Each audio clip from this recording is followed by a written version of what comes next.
Welcome to the Cemetery Gates podcast, featuring Xander and Android Virus.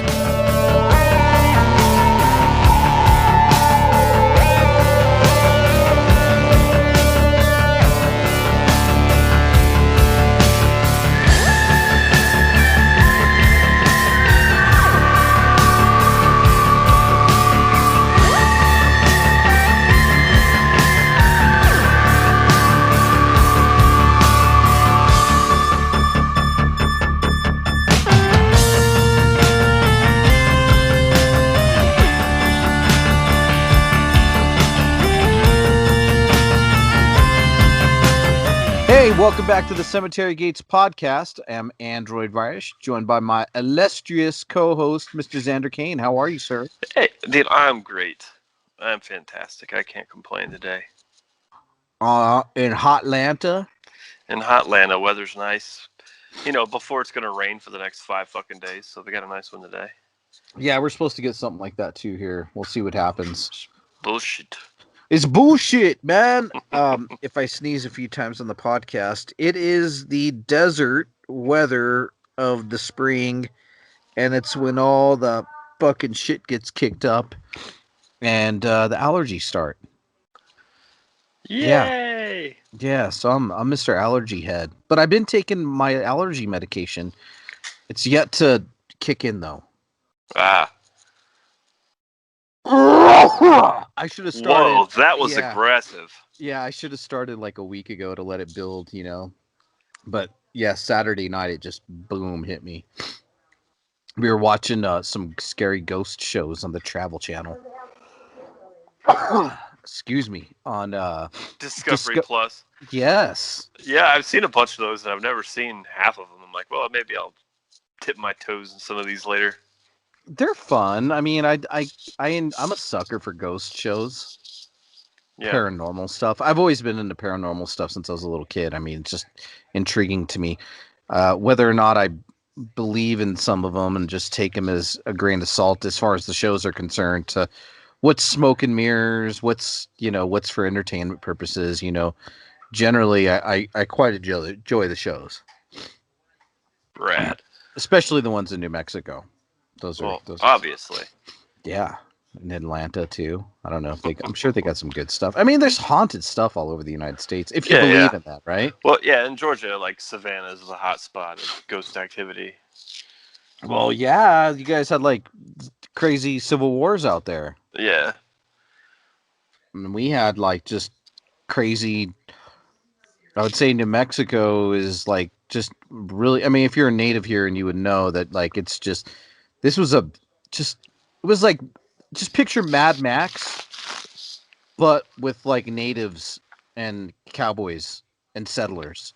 That's nice. How it was here. There was no law. It was a very lawless land. I'd watch that movie, sir. Yeah. Yeah. It was a very... Oh, speaking of which, what have you been watching? I'm glad we brought this up. Oh, man. So I made the mistake of watching The Craft Legacy. Oh is right. Yeah. So I actually like the casting of the girls is fine. Yeah, that's about the only thing I really liked about it. It doesn't have any sort of like tone or atmosphere to it at all. Like, it's just completely gone from the movie. And then the ending is the only thing that really makes it like a craft movie. Mm-hmm. Like, that's like the only true like tie-in. So you're like, oh, it's just like a movie about witches, and it was, it felt very uninspired. It was just a boring old movie. I was very, very disappointed. What is it? Was it straight to like video on demand or what? No, you could. It was one of those advanced rentals or whatever, early rentals. Okay. Yeah. So I would like my money back, please. So it did make its way. Well, did it make its way to some theaters? I mean, let's just say... I think it did for a short period of time. If theaters were open, full run, full bore, without the pandemic, yeah, would it have been released in the theaters? It would have been released in the theaters, yeah, because it's a Blumhouse. So. Okay, all right. At least I'm pretty sure it's a Blumhouse. But yeah, it was just not good, man. I tried so hard not to be like judgy, but it's just... like one of the cool things about The Craft is kind of like the mood of the whole movie, right? Mm-hmm. And it just doesn't have that at all. But I do like the girls in the movie. Like I thought the casting was good. And then Right. they do this like silly, you know how they have the earth, wind, water, fire, or whatever, Yeah. like their auras. Mm-hmm. Like they all have like basically pixie dust like floating around them when they're around the fire, and Oh wow. it looks so cheesy. It's like a glittery glowing around their auras, like when they're outside by the around the fire. I'm like, this is silly looking. Very very whatchamacallit esque. Twilight esque maybe? Yeah, Twilight-esque, yeah. And other than I've watched a bunch of other stuff, but the only other thing I'll chat about is a movie called Slacks Mm. on it's on Shudder now. It's about a killer pair of jeans. Oh. It's stupid and silly and fun. Has some great kills in it. Man, some really great kills in it. Long Really blow. time a long time ago I had an idea for a movie like that called Bolt. And then they made that damn cartoon. That Yeah. can't make it. I know. My idea was that a loose bolt comes off of a trailer and it like causes a car accident, and then somebody gets mad at somebody for doing the car accident, then they commit a murder, and then it just goes on and goes on and goes on, all because of this damn loose bolt. Yeah, it's not a bad idea. No, like the tiniest little thing is the catalyst for the whole movie. Of the whole, On any normal day, it would be irrelevant. But yeah, today, of all days, the bolts. the bolts. So stupid. But yeah, Yeah, but Slacks comes highly recommended. It's fun time. It's silly. good. Great kills. And it's really short, so it's not that much of an investment. So I checked out a couple of movies that I should have seen ages ago. Both I watched with my wife. She's my watching partner these days, by the way. Nice. It depends on the quality, I guess. It depends unless I pick a pornographic movie to watch with Oh, the show. she would have watched those. She likes all that. Did she watch Storm Swept with you? She did not. Oh, okay. I know. Look, okay. I know her. Okay, so if it's an old classic, I can sell her on it. But I know my wife, and I could be like, "You won't like this." Yeah. Or I'll be like, "Sit down, give it a shot." And if you don't like it, we'll turn it off. I'll watch it later. Yeah. But we're 2 for 2 on what I'd been watching, and I gotta say, man, we checked out Bone Tomahawk. Ooh, that's a good one. And I had never. I mean, I've been aware of it forever, right? Like, yeah, it was like one of the last movies I think I reviewed for Killer Reviews back in the day, in the forum days. Really? Yeah, it's that long. Wow, it's that long ago. Very cool. Absolutely. Very cool movie, man. I really enjoyed the shit out of it, and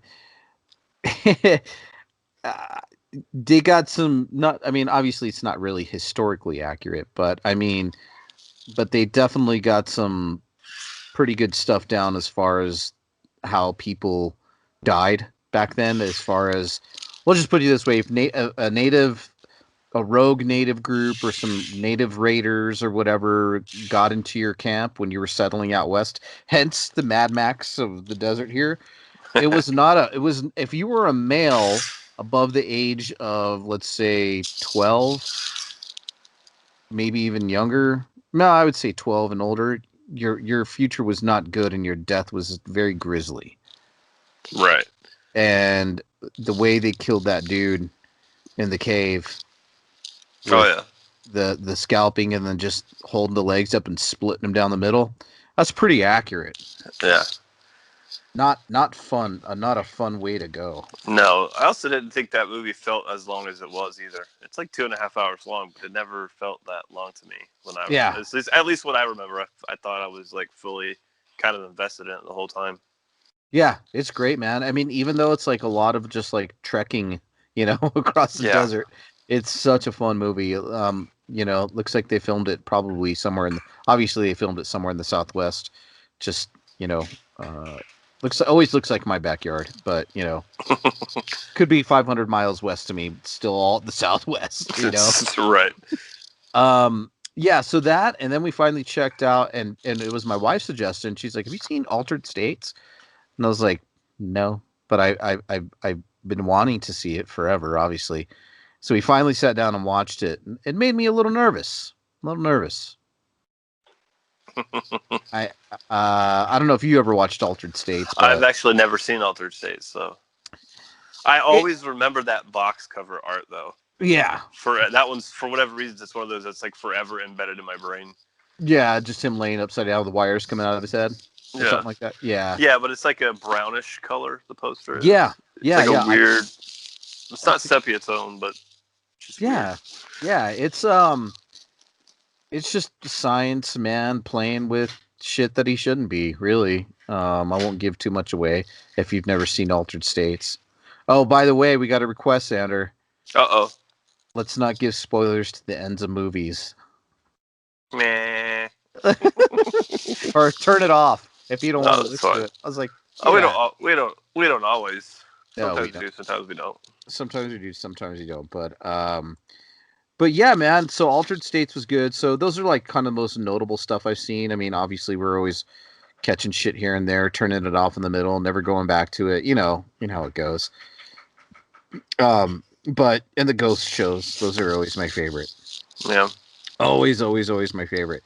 But yeah, man, let's get into the movies that we watched. I had a request from somebody on Twitter, or on Instagram. We'll just give their Twitter handle for Waiting for My Rocket. Was that it? Waiting for My Rocket? Yes, I do believe so. Yeah. So they went ahead and gave me a request to do Hunter x Hunter. And I had asked you if you'd seen it, and you said, "God damn, I bought it or I owned it or something." Yeah, I bought it digitally. Okay. So, but that was before it's on Hulu now. So, but yeah, no, it was like in January. I was going through stuff that was released in 2020, trying to make my best of 2020 list. Mm-hmm. So that's when I watched it. So, because it had popped up on a handful of like top 5 lists when I was scrolling through, kind of see what people were digging. And I was finding movies that I hadn't seen yet, and that was one of them that popped up. I actually think Lucky McKee was the person who had it on their list that I saw.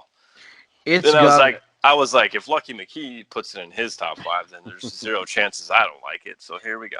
Yeah, and it's got a great review, by the way. I mean, everywhere you go, you're going to be hard pressed to. I mean, you're going to get the nitpickies, obviously, and whatever. Right. But this was just rightfully so. I'll start off by saying it's been highly praised. So Hunter x Hunter, it's basically a 2020 American horror thriller film. It's written and directed by Sean Linden, and it stars Devon Sawa as from the first Idle Hands and Final Destination. Yeah, he's kind of a genre sweetheart, and he kind of went away for a while. He didn't make movies for quite a while. Maybe he did, maybe he didn't, but not really anything notable. And then Camille Sullivan and Summer H. Howell and Nick Stahl. Yeah. This guy has been out of the movies for quite a while as well. Well, like 3 years. Like he went like completely missing in real life. Like he just disappeared, and then I didn't know he was in this movie. And I was like, "What the fuck?" They found him. And there he was in Hunter x Hunter. I've always tried to track him too, man. Like, what happened? Whatever happened to Nick Stahl? I loved that the Carnival show on Showtime that he was on. Yeah, that was such a good show. I think that's the first thing I actually saw him in was in Carnival, and that was, good Lord, 15 years ago, 16. Yeah, a long time ago. I remember him as a child actor in an old Mel Gibson movie called Man Without a Face. Oh shit. Yeah, so he's a little kid in it. And then I remember seeing him in Carnival again, and then obviously in Terminator 3, and he played a John Connor, like early 20 John Connor. and then he was like the yellow bad piss dude in fucking Sin Sin City. City, yeah. Yeah, so I mean, the guy's great at what he does. I don't know about his personal life, why he went disappearing. You hear rumors, drugs, mental health, whatever. But I mean, that stuff aside, I mean, the guy's always been good in everything that he does. Yeah, So and that holds true here too. yeah, He's really good in Hunter x Hunter, but yeah. not to get So ahead of ourselves. But yeah, so basically, what we got is we got Devon Sawa and his wife, who's played by Camille Sullivan, and their daughter, who's played by Renee Howell, or their daughter, but who's played by Summer Howell.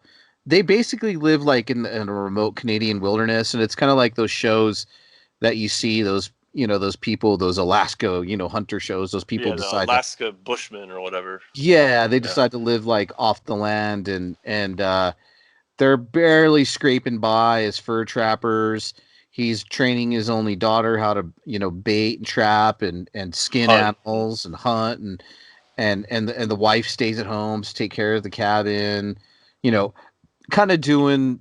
They're just living kind of like that weird frontier life, Yeah, and it's but kind in of and it is modern time though. We should definitely yes, make note of that. It is current like day. It's not. This wasn't like in the 40s even. Like this is no, current day. yeah, it's current day, and then so they right away gets off. It starts off with the suspense. The daughter and her dad find like a fucking, like, I don't know. It's like a trap. They trapped a badger or whatever it may be, but the rest of the body's eaten, but the hand. And he immediately like just gets like a really concerned look, and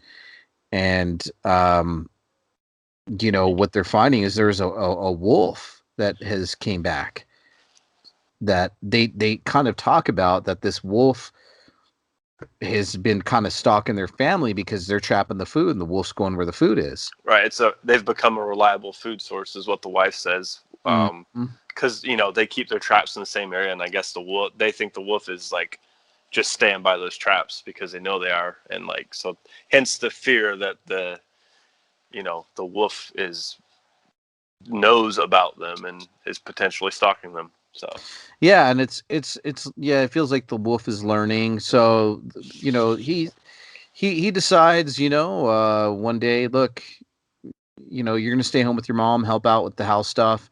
I'm gonna go track the wolf. I'm gonna kind of turn the tables, and he stumbles upon, like, it's so crazy because there are some scenes in there. I don't want to give away some really cool scenes that build the thrill and kind of just the weirdness of the movie, the craziness of the movie. Um, but he does stumble upon like a bunch of dead bodies of women, like like just being dumped. They're like yeah, in area. It's so weird. yeah, it's just it's I mean, it is kind of shocking when you see it, like, whoa, because it's kind of a curveball they throw at you. Relatively, I don't know. At this point, we're like not too early in the film, but also not pretty deep. I don't know, what does that happen, like 30 minutes in, maybe 35 minutes into it, something like that. yeah, there's definitely there's a good character development with the family, and then they finally, at that point, you know, decide, okay, we're going to let these characters, flourish a little bit. And he just finds all these women who are just like, it's almost like a weird ritual. They're all in a circle too. They're not like ass to mouth ritual weird. Just they're just kind No, of laid there, but they are put there. And he doesn't tell what the family. He returns home, doesn't tell the family what he saw. Says he saw the wolf, didn't shoot it. He basically basically um at that point he wants to track the real wolf.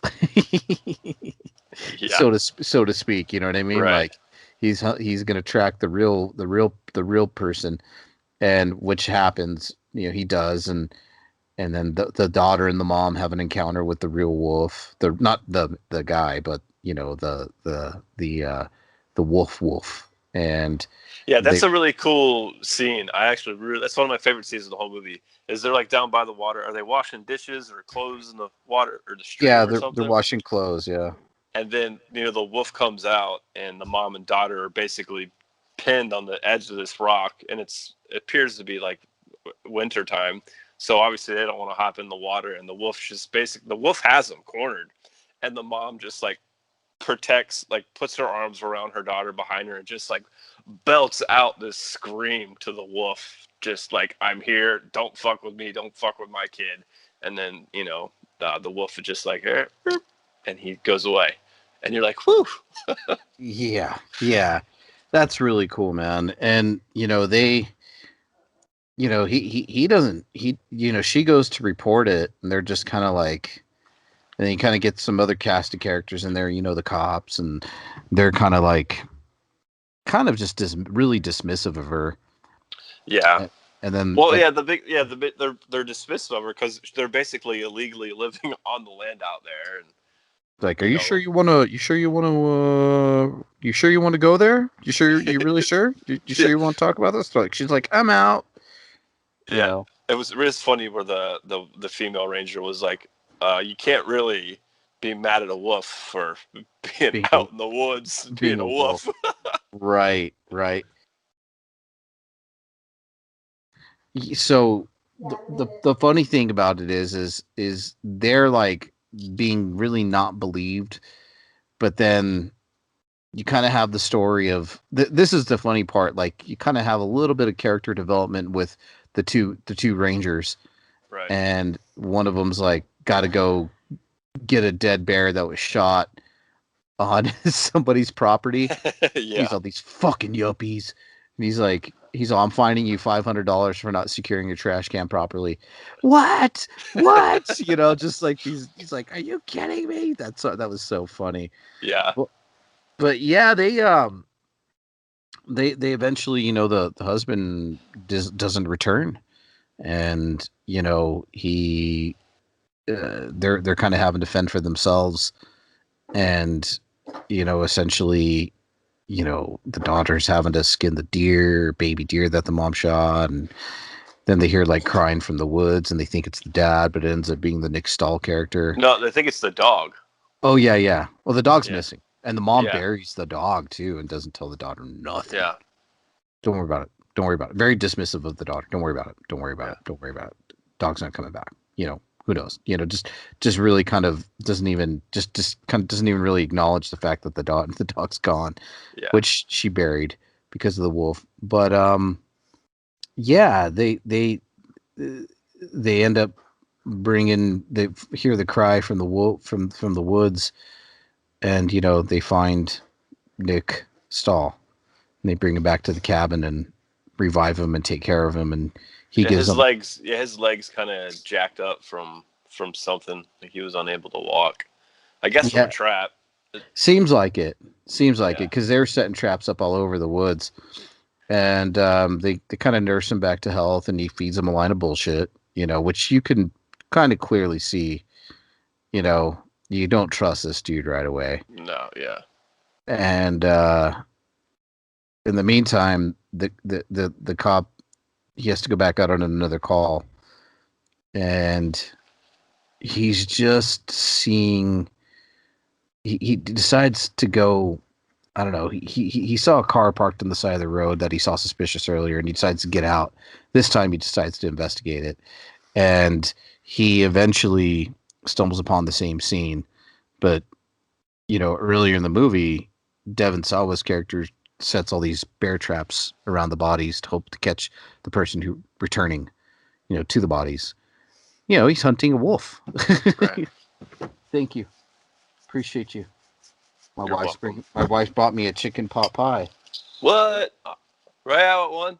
Hey, Xander wants one, Ray. She's in a cranky mood today. No. It happens. So, you know how it is, man. No, you don't know how it is. You're of course you know how it is. You're married. Yes. You're like, I'm not saying shit. I know better. So, anyways, yeah, the ranger gets trapped in the traps and pretty brutal scene, man. Yeah, it's not fun. Doesn't look good. So, the big reveal is like, he's finally kind of like at the end, it isn't. I don't want to give too much away, man. It's kind of like at this point. At this point, I don't want to give so much away. It's like this is kind of a good stopping point to talk about it, honestly, because everything after this is like what makes the movie amazing. Yeah, what makes it so highly regarded, and why people love it. And I think we should definitely not spoil the ending on this one. No, but we're gonna just. It turns out really good. Really fucking good. Yeah, and I can't. It's like, goddamn, it's one of those movies I want to like really dive into, but we'll just leave it up to this point where, and it's like we're leaving you on a cliffhanger, but man, yeah, it gets real. I would say like the last what I was looking at the time, I'm like, this is really like it moves real fast. The last 15 minutes is like, and brutal. Yeah. Yes, we should not leave that out. It is brutal. It is. So the movie moves kind of. It's not a fast-paced movie, right? Like it's relatively slow, but does a good job of like bringing in these moments of tension, like the standoff with the wolf that we get, and a few other things here and there that happen. And you do kind of get invested in these characters, which I think everybody across the board was well cast in this for sure. So you kind of care about them a little bit. You're invested in the story, and to get the ending is like such a wonderful payoff in this movie. Because there are those people that are going to say, it's slow. Well, we can't. There's no debate about how good the ending is, in my opinion. That's not up it's not up for debate. Like it's just not. Yeah, I feel like it could go like it could have gone like it could have made it or broke it. Right. With wherever it went. And let me tell you something. It breaks it. I mean, it makes it heartbreakingly makes it's like, oh no. Yeah, no. It was most definitely my favorite ending of a movie from 2020. Like, there's no movie has a better ending than Hunter x Hunter in my eyes. Like, it just doesn't. Now, has this guy made other stuff? Yeah, but what did I looked it up the other day, but now I don't have it up in front of me right this second. Doomsday Prophecy, The Good Lie. It was nothing. I don't think it was anything crazy that was like, oh. Nothing. Yeah, and I'm glad that Nick Stahl is back. Yeah, I want more with him. Yeah. Yeah, he's nothing crazy. Yeah, 2000. He survived Skid Row and Hollywood stardom. Yeah. I don't know. Yeah, drugs, alcohol, all that stuff, man. Hollywood will break you, man, if you ain't prepared for it. Yeah. Heck no. No. So what do you rate this bad boy, Hunter x Hunter? Dude, 5 out of 5. 5 out of 5. Yeah. Yeah. I don't disagree. I have one minor gripe about the movie, so I guess I could kick it down to 4.5 out of 5, but I don't care because the ending redeems it at the end of the day. Yeah. And my gripe does have somewhat to do with that, but it's not. It doesn't break it for me. I like, when I told you that I had seen this, you're like, oh, should we do another movie? I was like, no, it is worth talking about. Well, and let's just say that this is pretty highbrow for us. Oh, it is definitely way more highbrow. And we promise, like, I know we've done some more modern stuff the last couple shows, but don't worry, we're gonna go full sleaze next time. So we should not next show, or maybe next show, we should invite Heather back, and let's just give her some. You and me together, we should pick her. Like, sleaziest things we can find. One of the sleaziest fucking things that we can find, dude. Let's do it. We should invite. I mean, I already found that short movie that we talked about. Yeah. And that was just I stumbled upon. It's like we won't talk about it now, but yeah, it's like what the scum. Yeah, it's gonna. Anyways, I'm not gonna bring it up. But anyways, that we should do, and we should find her just like a real sleaze job, bro. Like we should make her watch Las Vegas Serial Killer and the Sinful Dwarf. Oh, did I ever see? Did we review that? We haven't reviewed the Sinful Dwarf. No, we should at some point. I've never seen it. Oh man. Wow. This may come back to haunt me. Yeah, this. Yeah, it's going to at some point. Don't worry. I know. So Hunter x Hunter, man, 5 out of 5. I mean, I know it's a quick review on that, but damn, it's I don't. It's like I want to give you the premise, but it is just to give it away of what I just can't do it. I'm not going to do you, our listeners, justice by giving it away because it needs to be reviewed by you. You know what I mean? Like, I mean, that's really all I can say about that. You guys need to watch it, and it's definitely worth it. It's really fucking cool, man. I think you'll enjoy it. But anyways, for me, 5 out of 5. Certified cemetery gates rotten. I don't know. I don't know. Yeah. So yeah, man. And actually, I forgot to do this, but I want to do this because sometimes we kind of get into it and we get to talk and we forget. But I'm gonna play the trailer for you for Hunter x Hunter right now. Let you guys listen to it, and we'll be right back. This is a hard life. You chose it and it suits you. I chose it when I chose you. Renee never had a choice. What do you do if you see something? Don't run.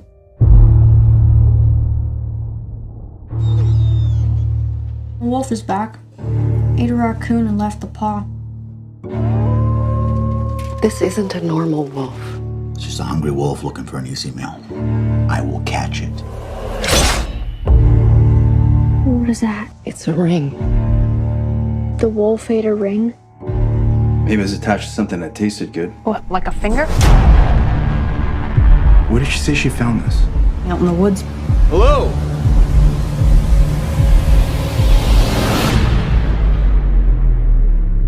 Jesus. There's a killer out there. My advice is to move your family to the woods. Get behind me! What if we can't make it out before the freeze? We don't run from our troubles. You heard it, right? We don't get a lot of people out here. That's what makes it so special.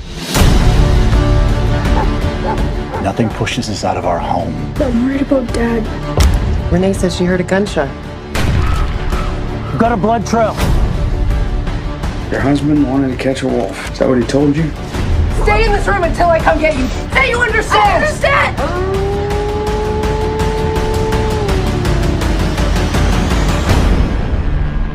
Want to snag a wolf? You gotta out-wolf him.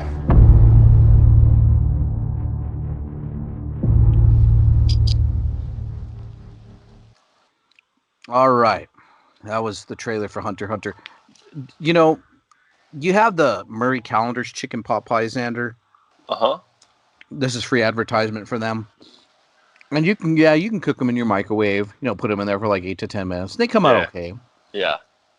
But the way to cook them is really in your oven for an hour.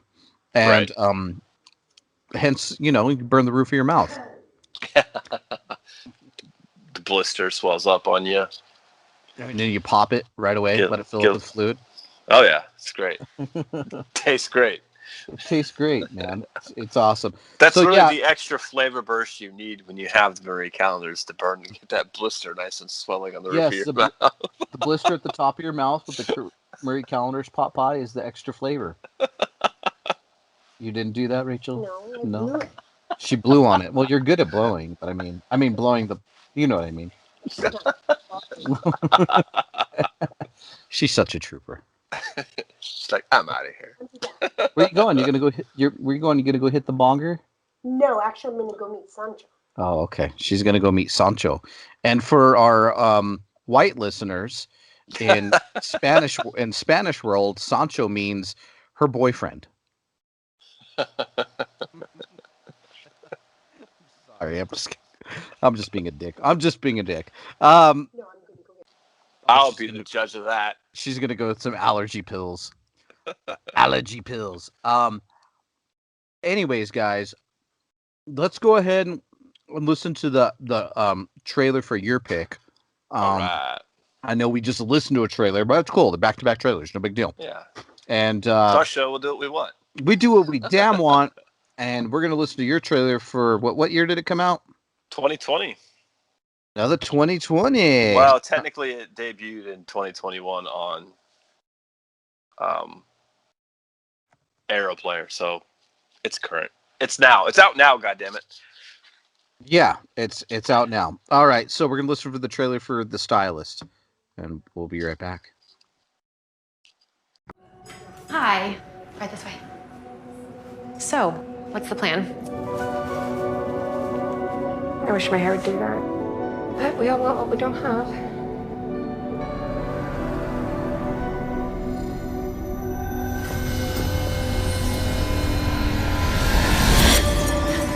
I guess we all want what we don't have.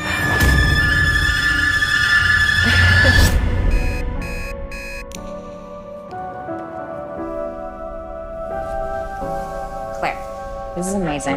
Can't wait to see this with the dress. Oh, neither can I.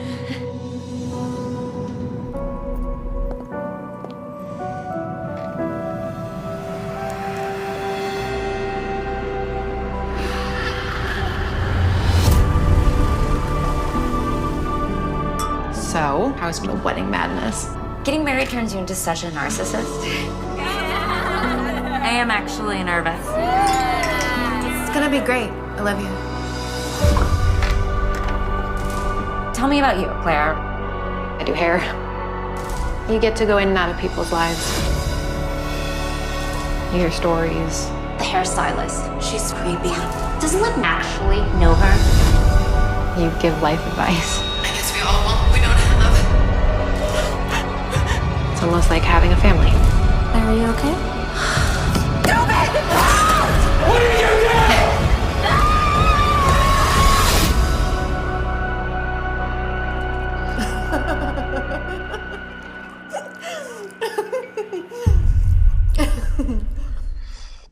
All right, guys, you listened to the trailer for The Stylist, 2020 Stylist. This is Mr. Xander Kane's pick. Let her rip. Yeah, so, this is a new film from director Jill Gavargazian, who directed this film in short film version in 2016 is when it made it, its festival circuit. Did really well, got all sorts of, really great feedback and won a bunch of awards. And this has been the long culmination of the success of that and building it into a full-length feature. And it's fucking cool as shit. And the whole story is, the synopsis is: a lonely hairstylist becomes obsessed with the lives of her clients and descends into murderous madness. So it stars Navari Townsend as the lead and Bria Grant as another secondary character. Those are your two main folks. But so the story is, Claire is a hairdresser, and you can tell that she's just very quiet and meek. She looks,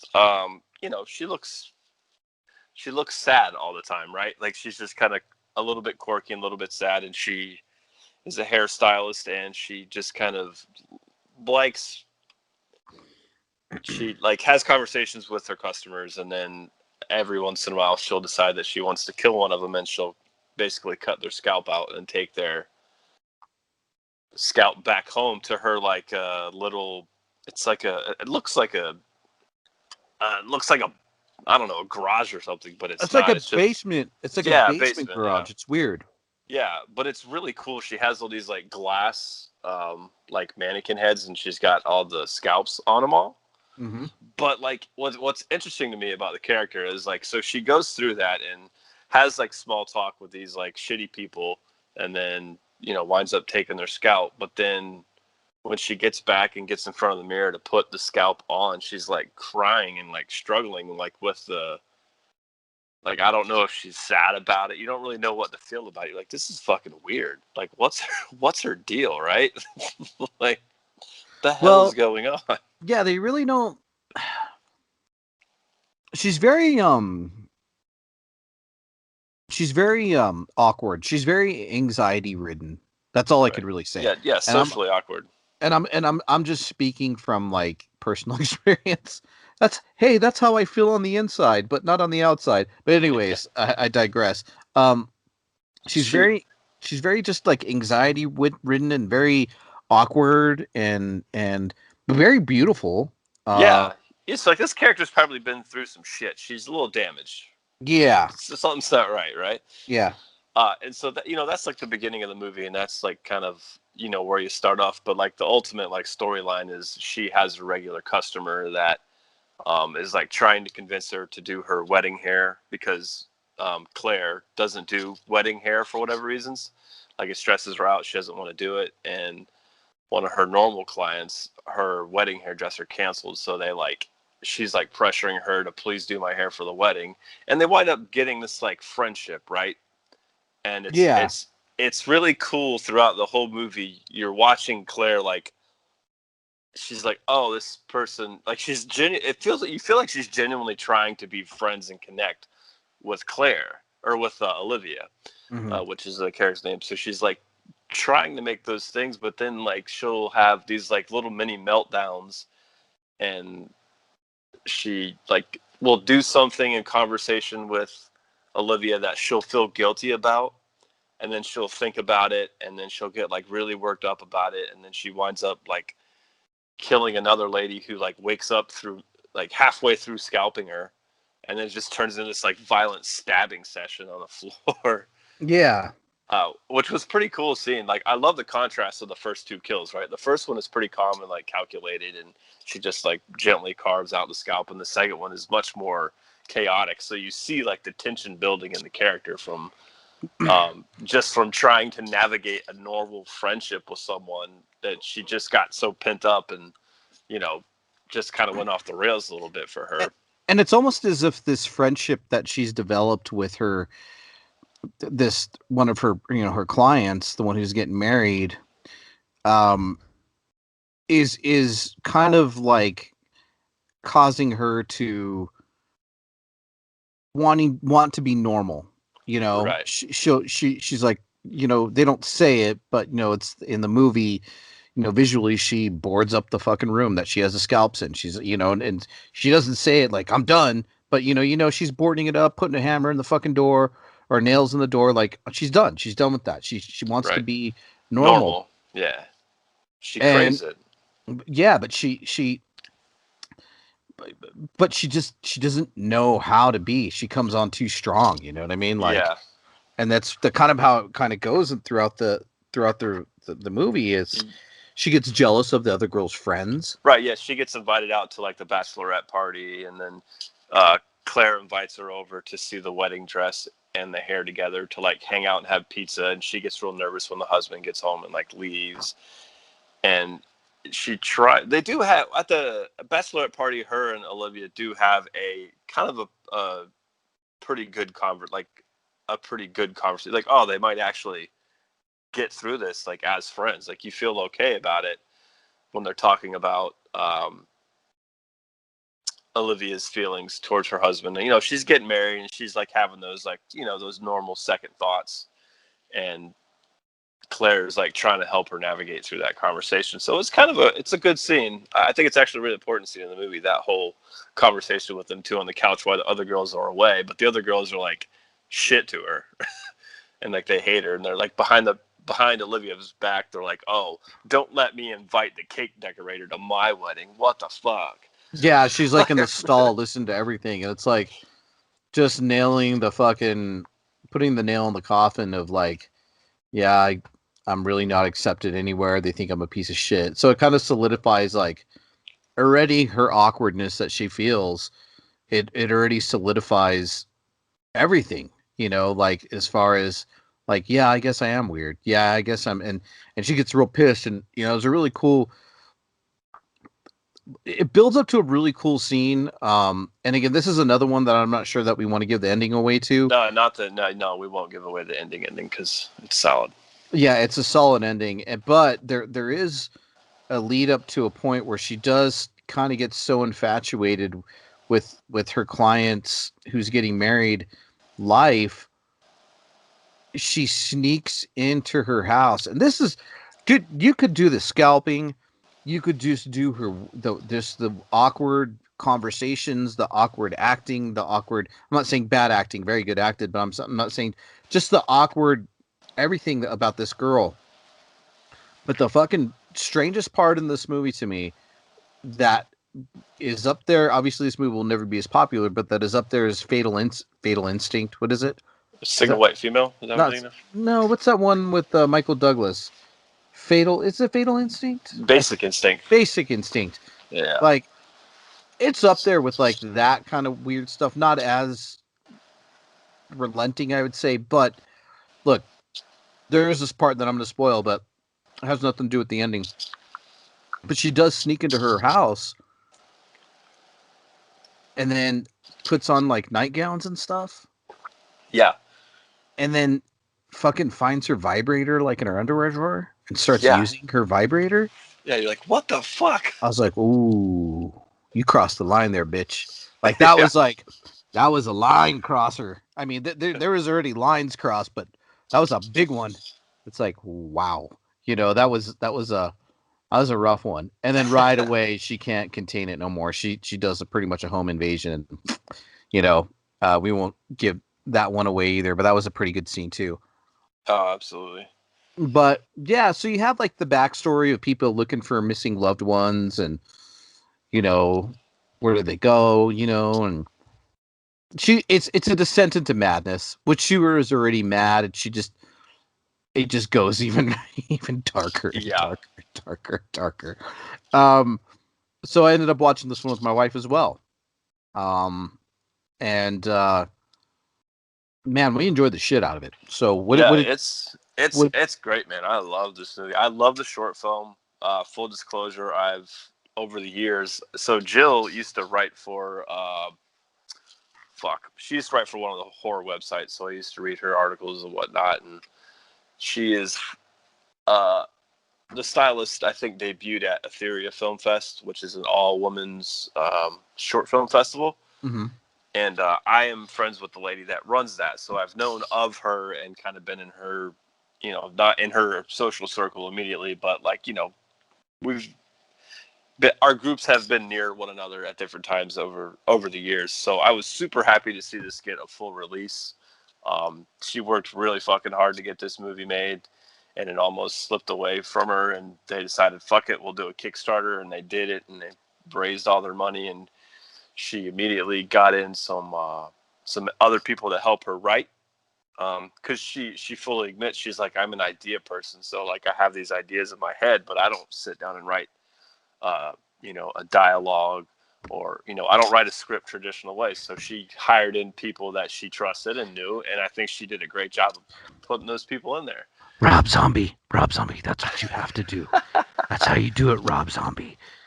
You have great ideas, but you need to bring people in to help you write dialogue. Rob Zombie, do you hear what we're saying? Sorry. But I love the character. Navari Townsend does an awesome job as Claire. Kudos to her. She needs more roles. She was absolutely astounding, and she is mesmerizing to watch. Like just with her movements and like just the things of acting that aren't vocal, just all the body movements and like the head tilts and the way she's like playing with the hair of the clients when she's cutting their hair. Like it's just all done so well. I love the color and tones of the movie overall. The music is very subtle. The music's not overpowering. It pops in and kind of fades in and out, but it's really damn good for you know, this is an indie film.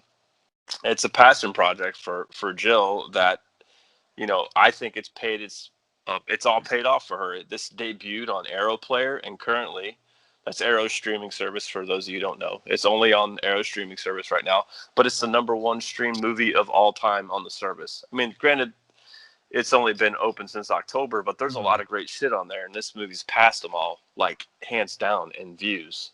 By the way, if you want to check out more of Najara Townsend's work, check her out in my. Well, I think I don't know if I named it one of my top 20 horror films of the last 20 years. But Contracted.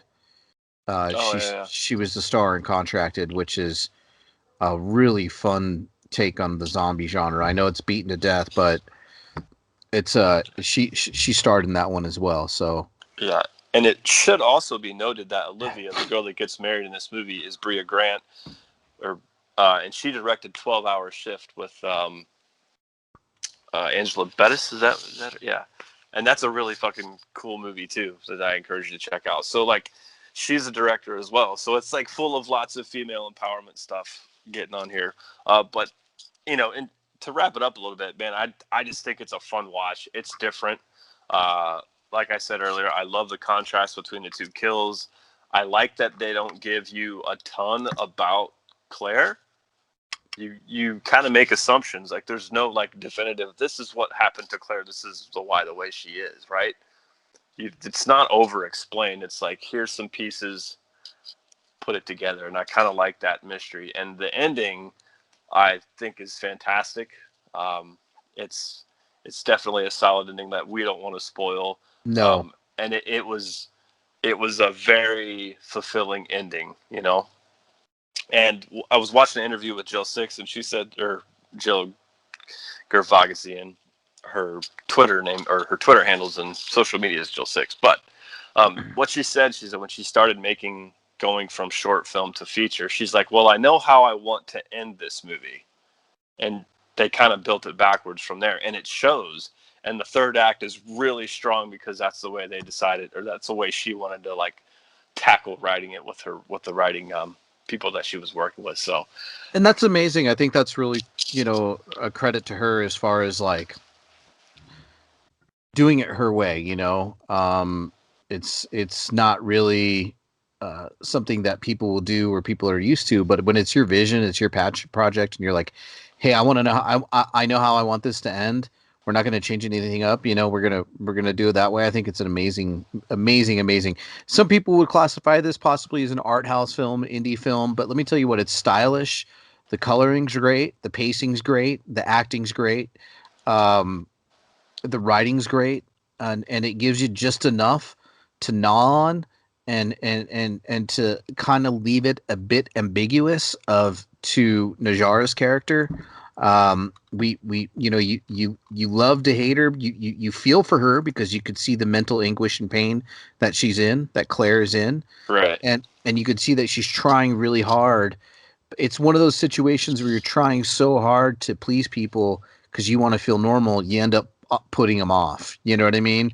And you're just like, God, I just can't win. You know, I can't win for losing, you know, and you know, and it's not like, you know, there's certain situations. It's just her.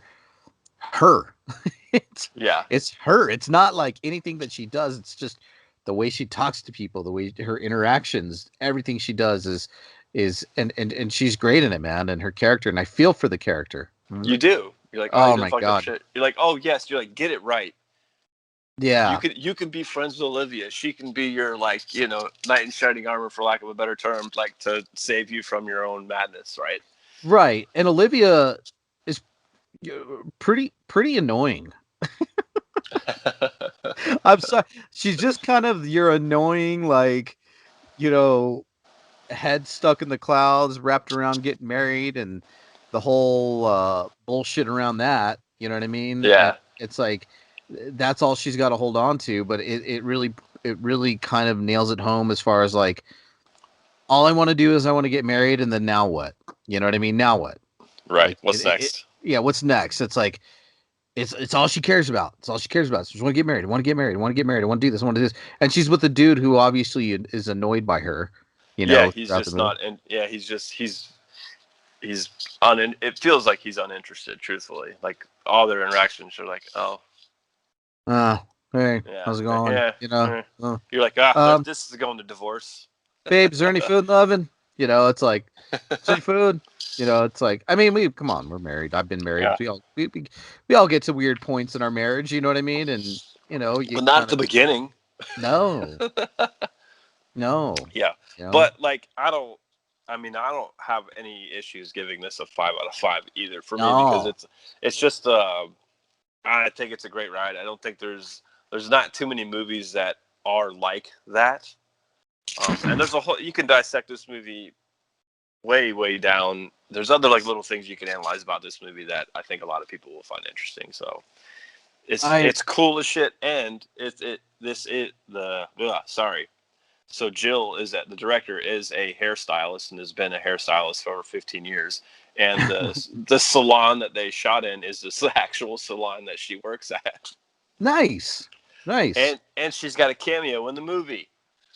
Which one is she?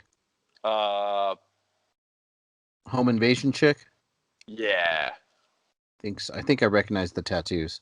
Yeah. Okay. The girl that goes to get her phone. Oh. Yeah, wait. I don't remember. Girl goes get the phone. Claire asked her if she can use her phone. Oh, yeah. That's Jill. Yeah. That was it. Okay, yeah. Okay. Yeah, man, I have no issues with this movie. 5 out of 5. It definitely put me in a weird headspace when it was over. Yeah. I will say that. I mean, for a movie to put me in, I'm a sensitive guy, but you know, I mean, I could be affected by cinema and music. Yeah. And this is one of those ones that I did not forget about and that I'll definitely think about. And it's fun. The ending is great too. I'm saying we got two. I don't know if we've ever done a show that we had movies that both had such great endings. Yeah, I don't know if we haven't done a show that had done 5 out of 5 on two of those as well. Not on 2, no. We're gonna get back to some fucking shit next week. Yeah, don't you worry. We'll be rating in the 1s and 2s soon enough. Oh yeah, and straight to video. Just grainy, bad shit. We're gonna get straight. We're gonna get straight back to movies in the 80s from guys who wanted to cash in on the slasher movie, you know, craze, and checked out after one movie. You know. Yeah. Or half of it through the one that they made. They checked out. Yes. How many of those guys were those? I mean, you know, like there's a handful of movies. Like I know that like whatchamacallit's one, the Mutilators one. There's quite a few of them where the directors and the producers of the movie split. No, they're just like, hey, we're gonna make a fucking horror movie. We're gonna make a slasher movie because it's huge, and we're gonna make millions. We're gonna be the next Friday the 13th. But our budget is $800. Yeah.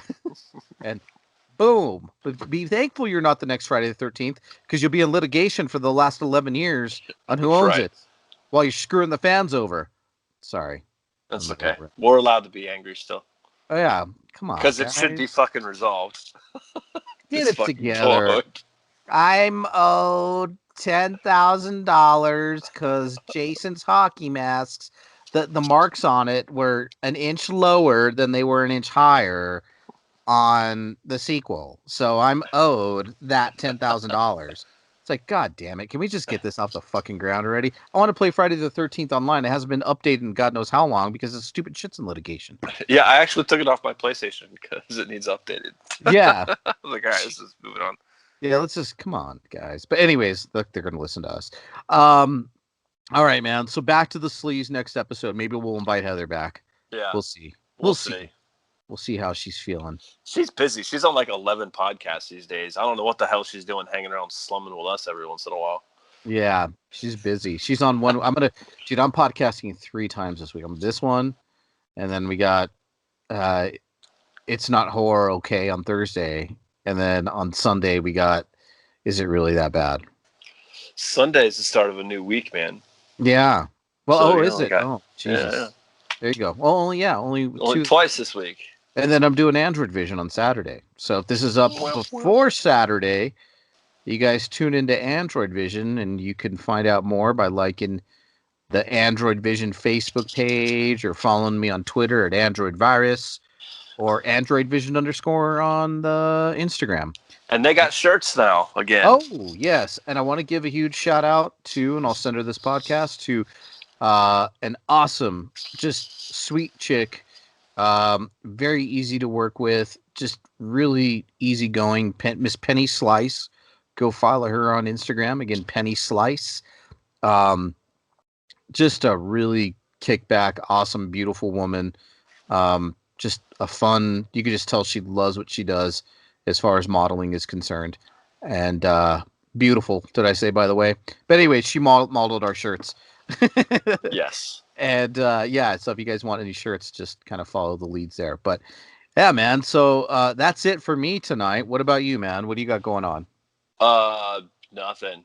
I'm going to be on, well, I think I'm going to be on the next gaming podcast, Controllers Up, Cards Down, with Scott and Heather, and I don't know who else is going to be on there, but yeah, I'll be guesting on that. Confession. Yeah. I don't board game. That's all right. And not that I don't hate it. I just don't know anybody who does where I live. That's the thing is player count. If you don't know people that do it, then it's hard. I'm sure I'd get into it if I knew anybody. And you would be down on some fucking zombicide, man. It's like a dungeon crawler with zombies, and it's badass. And you could play a nun that stabs zombies. It's fun. Well, I also don't play video games. You just say you play Friday the 13th. Well, I'm talking like religiously. Like, oh yeah, I gotcha. You know, like I play Friday the 13th every now and then. I don't even play it no more. But like, I bought a Switch, and I played it like 3 times, and I was like, I don't like this. I like my Switch. Do you? You'll have to educate me. I don't know. I downloaded Mortal Kombat and played it for like a week and beat it like 1,000 times. I was like, I'm bored. I'm done. I'm done. So, all right, guys. Thanks for tuning in, and we'll bring the sleaze back. And again, check out these 2 movies, Hunter x Hunter and The Stylist, both newer ones, 2020, and both 5 out of 5 in our opinion. Check them out, man. Yes, so absolutely. So worth it.